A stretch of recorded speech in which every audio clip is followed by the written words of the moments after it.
Olá, eu sou o Dr. Cleidson Medeiros, da Medeiros Odontologia, e hoje nós vamos falar sobre bruxismo. Existem dois tipos de bruxismo: apertar os dentes e ranger os dentes. O bruxismo, ele pode causar a perda precoce dos dentes. Com o passar do tempo, vai diminuindo o tamanho dos dentes. Os dentes eles vão desgastando ao longo do tempo, podendo ocasionar também problemas de ATM, dores na musculatura da face, como masseter, pterigoideu medial, lateral, o feixe anterior do temporal, e ele pode acordar com dores de cabeça devido a esse apertamento noturno. Os principais fatores que causam o bruxismo são estresse, ansiedade e uso de medicações controladas. O bruxismo, ele não tem uma faixa etária específica. Pode ocorrer em crianças, pessoas mais jovens e pessoas de terceira idade, sendo que os indivíduos de meia idade são os mais acometidos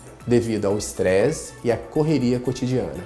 O principal tratamento indicado para os casos de bruxismos em crianças é atividade física, natação, futebol, fazer com que a criança perca toda essa energia em suas atividades. O principal tratamento para adultos que têm bruxismo é uma placa miorelaxante. Essa placa irá relaxar a musculatura, diminuindo assim o estresse causado nesses músculos. O bruxismo, ele não tem cura. Ele pode ser controlado através de atividade física, reduzir a quantidade de estresse, ter uma noite de sono mais tranquila, uma vida mais tranquila. Assim, você controlará melhor esse apertamento e terá uma vida mais saudável.